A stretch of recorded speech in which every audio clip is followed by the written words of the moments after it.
उपस्थित सम्मानित अतिथिगण, सामने बैठे हुए सभी सम्मानित बहनों भाइयों, आज के मंच पर एक नहीं दो जिला पंचायत अध्यक्ष बैठे हैं। एक हमारे औरैया से हैं, छोटे भाई हैं, एक दूसरे छोटे भाई हमारे कन्नौज से हैं। और दोनों को जिला पंचायत अध्यक्ष बनने से पहले कौन जानता था? दोनों कोई बड़े राजनीतिक परिवार से नहीं आए, किसी को भी राजनीति विरासत में नहीं मिली। समाज की सेवा करते हुए, समाज के बीच में काम करते हुए और भारतीय जनता पार्टी के आशीर्वाद के कारण से दोनों लोग अपने अपने जिले में जिला पंचायत के अध्यक्ष बने। मैंने जिला का पहला प्रतिनिधि, जिला का पहला नागरिक। ये कोई छोटा सम्मान नहीं होता है, पीढ़ियों का सौभाग्य होता है। जिस घर में कोई जनप्रतिनिधि होता है वो पीढ़ियों के सौभाग्य के बाद होता है, पूर्वजों का आशीर्वाद होता है, ईश्वर का आशीर्वाद होता है। लेकिन उसके बाद फिर व्यक्ति कैसे चलता है, कि व्यक्ति का आचरण क्या है,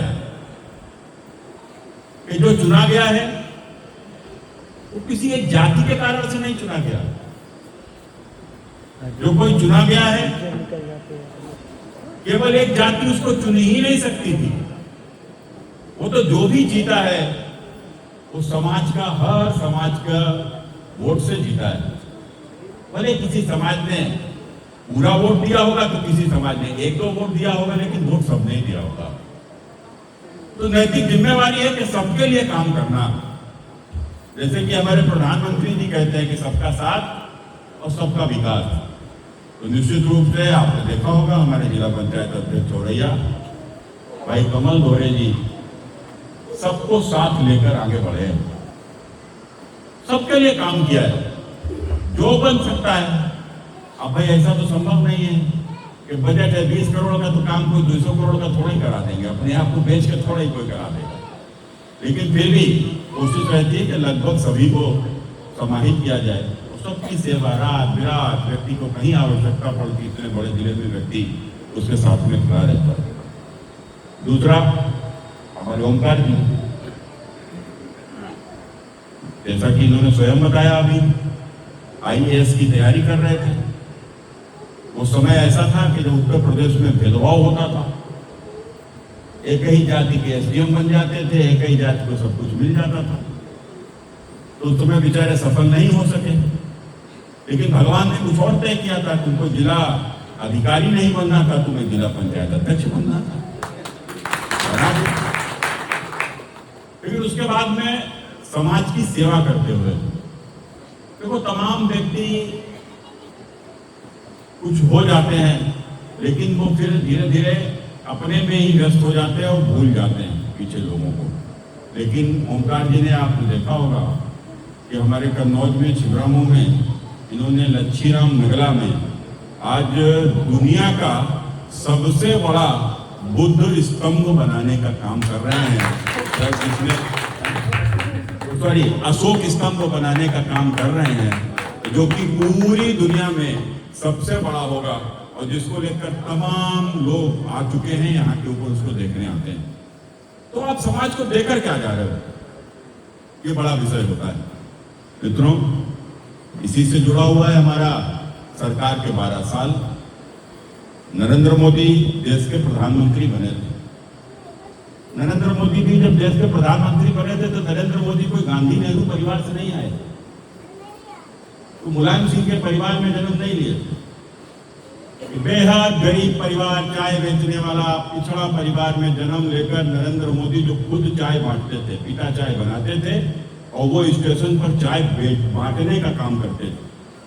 एक इतनी गरीबी की पृष्ठभूमि से व्यक्ति निकल कर आया जब देश का प्रधानमंत्री बना, तो देश के अनेकों क्षेत्रों में काम किया है, अनेकों क्षेत्रों में, हर क्षेत्र में, चाहे वह देश की सुरक्षा का संबंध हो, चाहे वह देश के आंतरिक विषयों का संबंध हो, चाहे देश को रोडों का नेटवर्क हो, चाहे देश में इंडस्ट्रियों का खड़ा कराना हो मेक इन इंडिया के माध्यम से, और क्षेत्र में काम किया है। लेकिन सबसे बड़ा यदि नरेंद्र मोदी ने इस देश में किया है तो गरीबों के उद्धार को लेकर काम किया है। तो आप बताइए, पहले भी तो सरकारें होती थी, पहले भी तो देश में प्रधानमंत्री होते थे, मुख्यमंत्री होते थे, लेकिन पहले की सरकारें क्या करती थी? पहले की सरकारें गरीबी की चिंता करती थी क्या? पहले की सरकारें सिर्फ नारा देती थी गरीबी समाप्त हो, लेकिन गरीबी समाप्त कैसे हो इसको लेकर कुछ नहीं करती थी। बातें बड़ी बड़ी करती थी। राजीव गांधी का आपसे ध्यान होगा कि राजीव गांधी यहीं कन्नौज में मेहंदी घाट के ऊपर आए थे। मेहंदी घाट पुल जब बना था तब उन्होंने क्या कहा था कि हम 1 रुपया भेजते हैं तो नीचे तक तो मात्र 15 पैसा पहुंचता है। क्यों पहुंचता भैया? प्रधानमंत्री तुम हो तो नीचे तक ऐसा क्यों हो रहा है? मोदी ने तो कभी नहीं कहा। मोदी ने तो कहा हम 100 भेजते हैं तो 100 के 100 पहुंचते हैं। तो उसको लेकर उन्होंने प्लान किया।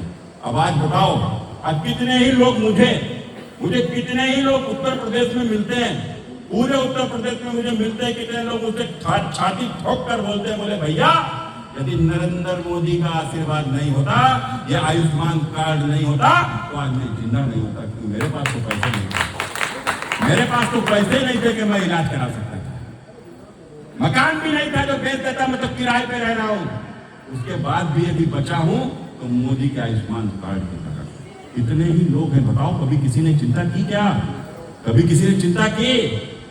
इतनी ही आज महिलाएं आपको मिल जाएंगी जिनको धुएं के बाद प्रॉब्लम थी, धुएं से एलर्जी थी, लेकिन रोटी भी बनानी थी।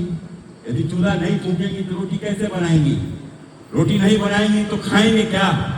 एलर्जी भी झेलती थी, बीमार हो जाती थी, कई तो उम्र से पहले ही मृत्यु हो जाती थी। कारण चूल्हा फूंक फूंक कर उनकी दुर्दशा हो जाती थी। हर महिला को गैस चूल्हा सिलेंडर उपलब्ध हो, यह प्रधानमंत्री नरेंद्र मोदी ने चिंता की है।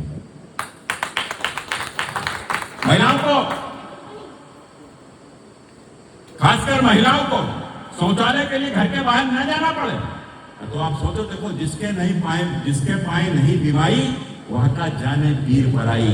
यदि बरसात हो रही होगी और किसी को यदि पेट में उसके मतलब उसका पेट भारी होगा, उसको जब शौचालय के लिए यदि जाना होगा तो बताओ कैसे जाएगी? घर में शौचालय है नहीं, जाना खेत में है, बारिश तेज है, बताओ कैसे जाएगी? रात का अंधेरा है, बाहर खतरा है, बताओ कैसे जाएगी? तो कितना ही समस्या आती थी, लेकिन आज हर घर में शौचालय हो, यह प्रधानमंत्री नरेंद्र मोदी ने चिंता की है। अनेकों इस प्रकार से छोटे छोटे काम कि व्यक्ति को उसके बराबर खड़ा किया जाए। आज गरीबों को कॉलोनियां दी गई हैं। 3.5 करोड़ से भी अधिक कॉलोनियां मिल चुकी, 4 करोड़ से अधिक कॉलोनियां मिल चुकी हैं, 3 करोड़ और दी जाएंगी। यह प्रधानमंत्री नरेंद्र मोदी ने सुनिश्चित किया है। और यह भी कॉलोनी किसके नाम होगी? यह कॉलोनी किसके? ए भैया ये बंद कर दो तुम थोड़ी देर, ए पेन कापी बंद कर दो। कॉलोनी किसके नाम की जाएगी? कॉलोनी महिलाओं के नाम की जाएगी। क्यों की जाएगी? वो इसलिए की जाएगी कि कहीं कहीं घर में एक आध कुलंकी भी होता है, किसी ना किसी घर में एक आध कुलंकी होता है ना, तो महिलाओं के ऊपर अत्याचार करता है, अपनी पत्नी को पीट रहा है, अपने ही बच्चों के साथ दुर्व्यवहार कर रहा है। ऐसे धूर्त लोग होते ही हैं समाज में कहीं ना कहीं। तो कोई धूर्त ऐसा अपना कॉलोनी बेच ना दे। वह कॉलोनी पत्नी के नाम इसलिए की जाती है कि बेटा पत्नी के नाम में पहले सुरक्षित रहोगे, तुम महिला को निकाल नहीं सकते, वो तुम्हें निकाल सकती है। एक इस सोच के साथ में कि महिलाओं का भी सशक्तिकरण हो, यह प्रधानमंत्री श्री नरेंद्र मोदी जी ने चिंता किया है। आपने देखा होगा किस प्रकार से रोडों का जाल चारों तरफ बिछा है, बड़े बड़े एक्सप्रेस वे, बड़े बड़े हाईवे देश भर में। यह काम सब नरेंद्र मोदी की सरकार में हुआ है। और आपने देखा होगा पहले तो आए दिन इस देश में विस्फोट होते थे। शायद ही कोई दिन ऐसा जाता हो कि हम अखबार खोलकर देखें और देश के किसी न किसी हिस्से में विस्फोट ना होता हो और विस्फोट में कोई ना कोई निर्दोष ना मारा जाता हो। यह सब आज रुका हुआ है, किसके कारण से? नरेंद्र मोदी जी के कारण से। और यही नहीं मित्रों, जो पाकिस्तान से बैठकर हिंदुस्तान में आए दिन आतंकवादी गतिविधियां कराता था, हिंदुस्तान में नए नए षड्यंत्र रचाता था, वो पाकिस्तान आज दो दो रोटी को मोहताज है। आज रोटी के लिए वहां के ऊपर झगड़ा हो रहा है। उस दशा में पहुंचाने का काम पाकिस्तान को किसने किया? नरेंद्र मोदी ने किया है मित्रों, नरेंद्र मोदी ने किया है। 12 साल की सरकार ने इतने सारे काम किए हैं, चाहे वह राम मंदिर बना हो, चाहे धारा 370 हटी हो, चाहे वो सीए का कानून लाए हो, इतने सारे काम किए हैं कि निश्चित रूप से अगर बताने को लगेंगे ना तो शाम हो जाएगी। इसलिए मैं नरेंद्र मोदी की सरकार के साथ साथ मैं जो आज चर्चा करना चाहता हूँ ना, आने वाले कल के लिए चर्चा करना चाहता हूँ। आने वाले समय में जब हमारे बीच में चुनाव होगा, अभी यहाँ के ऊपर एक बात आई थी कि यहाँ के ऊपर हमारा ब्लॉक प्रमुख नहीं है। हमारा ब्लॉक प्रमुख नहीं है तो उसका कारण सिर्फ हम ही है, कोई दूसरा नहीं है। आप चाहते हो यहाँ पर भाजपा का ब्लॉक प्रमुख बने? यदि आप चाहते हो भाजपा का ब्लॉक प्रमुख बने तो एक संकल्प लेकर यहां से आज के बाद जाना कि जब बीडीसी को वोट देना तो बीडीसी का वोट उसी को देना जो समाजवादी पार्टी का ना हो, जो समाजवादी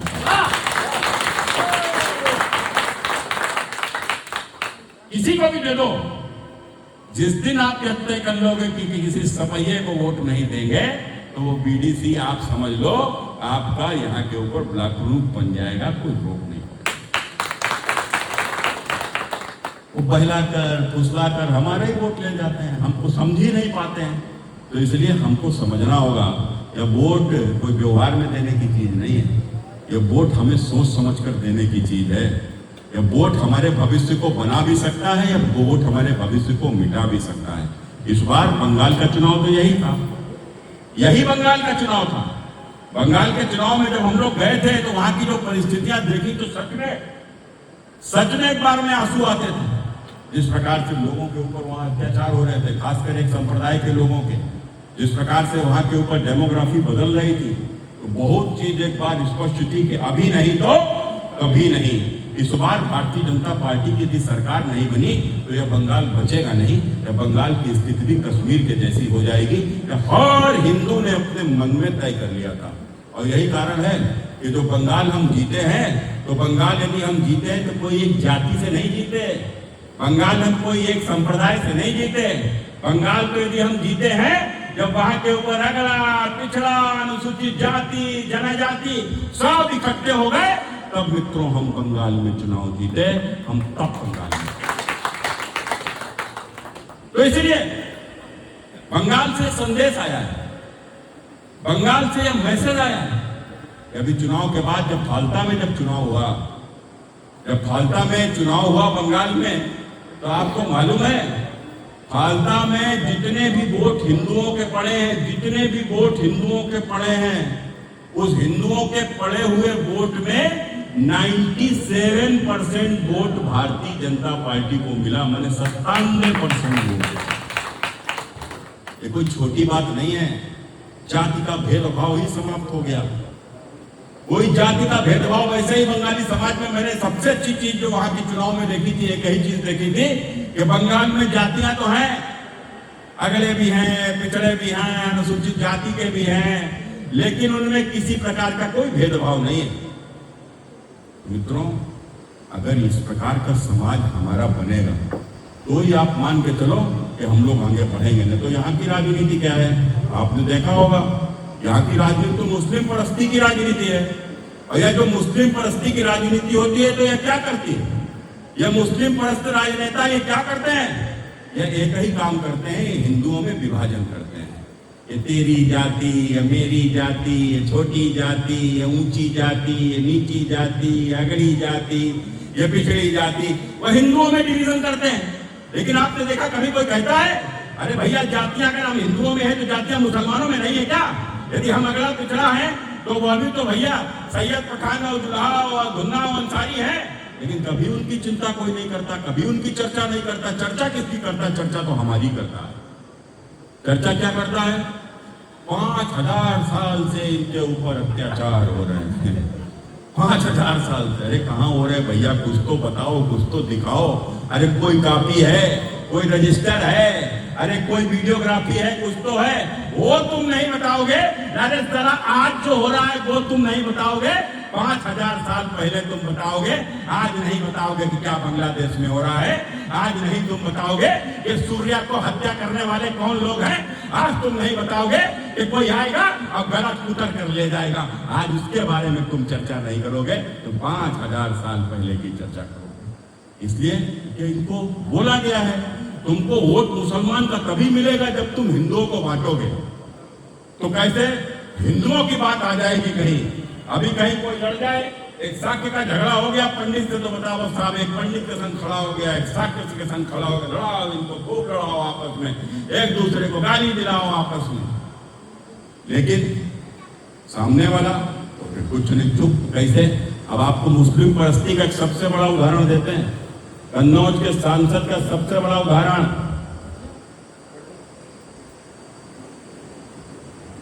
मैंने 2017, जैसा आप सभी को मालूम है कि 2014 के लोकसभा के चुनाव के बाद समाजवादी पार्टी ने अत्याचार करते हुए मुझे जेल भेजने का काम किया था। मेरे ऊपर तमाम फर्जी मुकदमे लगाए थे और मैं जब जेल से निकल कर आया था तो मैं अक्सर इस बात की चर्चा करता था, कि आखिर मेरा कसूर क्या है, मैंने कौन सा अपराध किया जो मुझे जेल भेज दिया। मेरा अपराध तो केवल इतना ही था कि मैं अखिलेश यादव की मलिका के खिलाफ चुनाव लड़ गया था और उत्तर प्रदेश के मुख्यमंत्री थे। मैंने भैया कौन सी गलत बात की? मलिका कौन होता है? मलिका माने राजा की रानी, माने बादशाह की मलिका। तो आप तो बादशाही कल्चर से निकल कर आए हो ना, इसलिए मैंने मलिका कह दिया। तो आपने देखा होगा मैं जब सांसद था तो एक दिन अखिलेश यादव जी कन्नौज आए और उन्होंने कहा कि यहाँ के सांसद कुछ भाषा का, यहाँ के सांसद डिम्पल जी के लिए कुछ भाषा का प्रयोग करते हैं। मैं उनको बता देना चाहता हूँ, मतलब उन्होंने मुझे धमकी देते हुए, मैं उनको बता देना चाहता हूँ, उन्हें ठीक कर देंगे हम समाजवादी, हम उनको समाजवादी, हम उन्हें ठीक कर देंगे, हम भी उनके जैसे हैं। जब उन्होंने ये कहा तो मीडिया ने मेरा वर्जन लिया। मैंने मीडिया से कहा कि देखो डिम्पल जी की तो बात ही छोड़ दो, हम लोग जिस पार्टी से आए हुए हैं, हम लोग जिस कल्चर से आए हुए हैं, जिस संस्कृति से आए हुए हैं, डिम्पल जी की तो बात ही छोड़ दो, हम किसी महिला के लिए कभी हमारे मुंह से गलत शब्द निकल ही नहीं सकते अखिलेश जी। और यदि आप बता दो कि कभी हमने ऐसा किया है, आप बता दो यदि हमने कभी ऐसा किया है, तो मैं गारंटी देकर आपसे कह रहा हूं कि मैं राजनीति तो छोड़ दो, मैं लोकसभा से इस्तीफा दे दूंगा यदि आप एक भी प्रमाण दे दो कि कहीं मैंने डिम्पल जी के लिए गलत भाषा का प्रयोग किया हो। लेकिन अखिलेश जी, आज मैं अरबा कतरा से बोल रहा हूं, हैसियत है तुम्हारी कि तुम्हारी पत्नी को टीवी डिबेट के ऊपर एक मौलाना ने नंगी बोल दिया, साला तुमने क्या उसका किया बताओ? क्या तुमने उसका किया? तुम्हारे मुंह से जबान भी नहीं निकला। क्यों? क्योंकि वो मुसलमान है, सुब्रत पाठक वह हिंदू है। मित्रों, यह इनकी मुस्लिम परस्ती है, यह इनकी मुस्लिम परस्ती है। इसलिए मैं आप सबसे इस बात को कह रहा हूं कि मित्रों, आने वाला समय बहुत कठिन है और मुझे कहने में कोई संकोच नहीं है, कोई संकोच नहीं। जिस प्रकार से इस देश की परिस्थिति, राजनीति का निर्माण हो रहा है, एक बार फिर से 1947 के पहले की परिस्थितियों का निर्माण किया जा रहा है। जब हमारे देश का विभाजन हुआ था, और यह हमारे देश का विभाजन क्यों हुआ था? हमारे देश का विभाजन इसलिए हुआ था कि हमारे दिलों का विभाजन हुआ था।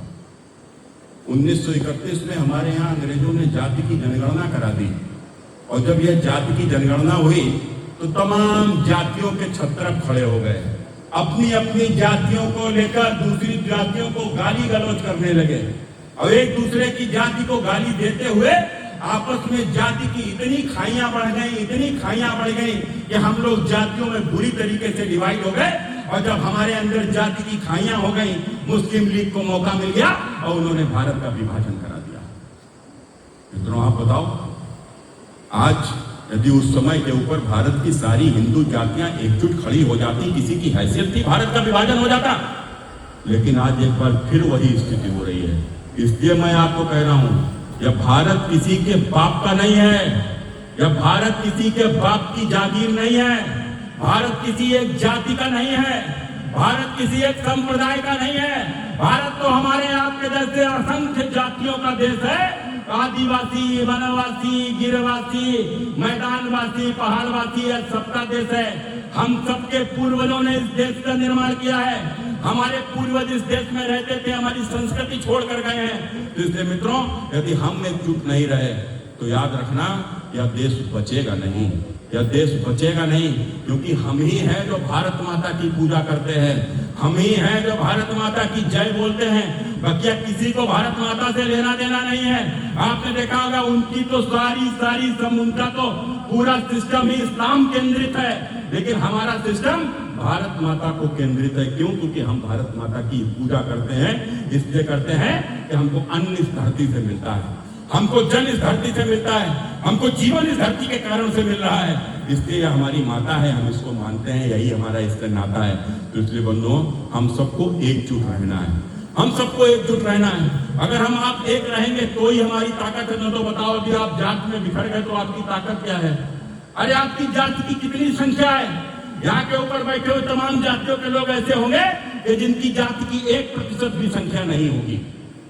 अरे किसी की 3% होगी, किसी की 4% होगी, कोई बहुत होगा तो 6-7% होगा, लेकिन कोई है 18-20%। लेकिन इस देश में आज एक संप्रदाय 20% के अंदर खड़ा हो गया है, और जो 20% है उनका मुकाबला कोई 1% वाला नहीं कर सकता, कोई 2% वाला, 3% वाला नहीं कर सकता। इसलिए मित्रों, हमारी ताकत क्या होगी? राजनीति में हमारी ताकत वही होगी कि जब हम 80% होंगे और हम हिंदू होंगे, तो यही हमारी राजनीति में ताकत है।